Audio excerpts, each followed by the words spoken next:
Kulang isang buwan bago ang Noche Buena, comeback is real para sa La Loma, Quezon City, ang tinaguriang lechon capital of Metro Manila.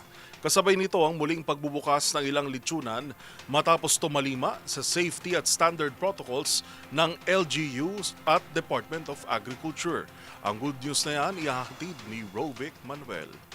Inanunsyo ngayong araw ng pamahalaang lungsod ng Quezon na wala ng kaso ng African Swine Fever o ASF na ang La Loma na kilala bilang Lechon Capital of Metro Manila. Ito ay matapos na isyuhan ng temporary closure order nitong November 13 ang 14 na lechon stores dahil may ilang baboy rito ang nagpositibo sa virus. Sinabi ng Department of Agriculture o DA na isolated case lang ang ASF sa La Loma, kung saan sinabing sanhi ito ng overcrowding at mahinang ventilasyon sa ilang stock farm.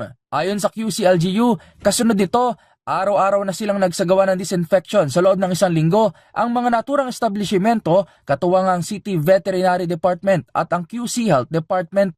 Ito raw ay bilang pagtugon sa memorandum na ibinaba ng Bureau of Animal Industry. Bukod sa pag-disinfect, inatasan rin nila ang 14 na lechon stores na sumunod na sa standard protocols pagdating sa kaligtasan at kalinisan. Sa ngayon, 3 na sa 14 na lechon store ang nabigyan ng lifting order at pinayagan na muling makapagtinda matapos maipasa ang reglamento ng kinauukulan. Patuloy naman nila ang lokal na pamahalaan sa QC sa pagtulong sa mga negosyanteng mapanatili ang dekalidad ng mga produktong magmumula sa La Loma.